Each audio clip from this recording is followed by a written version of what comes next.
परवाच्या मोर्चाला तर दणदणीतपणे तुम्ही याच, पण त्याच्यानंतर घराघरामध्ये जाऊन तुम्हाला चेहरे कळले पाहिजेत, कोण मतदार आहेत, कोण उतरतायत, कोण जात आहेत.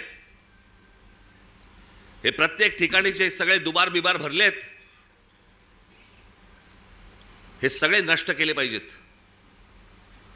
आणि अत्यंत चांगल्या पद्धतीने या महाराष्ट्रामध्ये निवडणुका झाल्या पाहिजेत. बाकीच्या ज्या काही कायदेशीर ज्या काही गोष्टी करायच्या आहेत त्या चालू आहेत, ते करणं सुरूच आहे.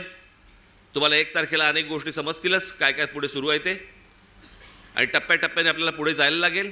ही एक खूप मोठी लढाई आहे. ही आपल्याला सर्वांना एकत्र लढावी लागेल, महाराष्ट्राला लढावी लागेल.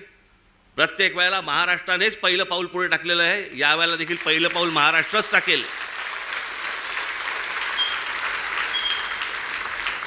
आणि म्हणून तुम्ही सर्वजण मोठ्या संख्येने येत्या 1 तारखेला आपण दणदणीत पद्धतीने सर्वजण तिथे हजर राहाल अशी एक आशा अपेक्षा बाळगतो.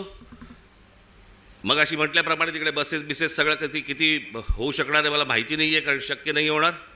त्याच्यामुळे मी स्वतः लोकलने येणार आहे.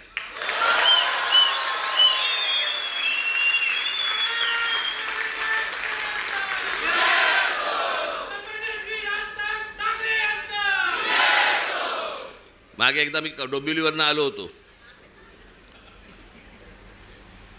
अहो जातानाच मी खूप वर्ष झाली त्याला, बरेच वर्ष झाली त्याला, 3-3.5 तास लागले हो मला डोंबिवलीला पोचायला.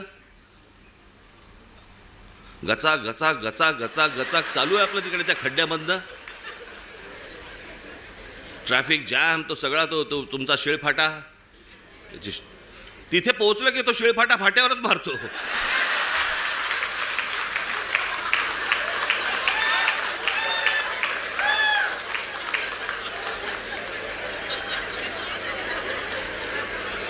मग मी तिथनं येताना विचार केला, म्हटलं नाही आपण जरा ट्रेनने जाऊ आता परत. बाबा माझी काय परत आता तयारी इच्छा नाही. म्हटलं गेलो तिकडे. मग आमचे हे सगळे पत्रकार बांधू, एक गर्दी तिकडे. बरं तोपर्यंत त्यांना माहीत नव्हतं मी रेल्वेने प्रवास ह्याच्या अगोदर केला आहे तो. मी जवळपास 2 वर्ष मी जे स्कूल ऑफ आर्टला जाताना मी हार्बरने जायचो. त्याच्यामुळे डबे कुठचे येतात वगैरे मला नीट माहिती होतं. मी उभा होतो, गाडी हळू झाली, मी बघितलं लेडीज डबा, महिलांचा डबा होता. हे सगळेजण ताबाताबात होते, सगळे कॅमेरे बिमेरे पत्रकार सगळे. मी आपलं जाताना फक्त एवढंच केलं, हे सगळेजण त्या महिलांच्या डब्यात शिरले, मी मागच्या डब्यात शिरलो.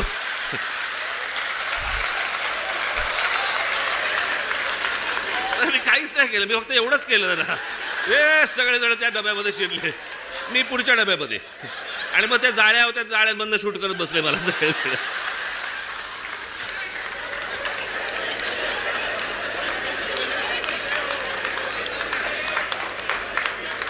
असो, तर मला काय सांगायचं आहे माझ्या पत्रकार बांधवांना समजलं असेल.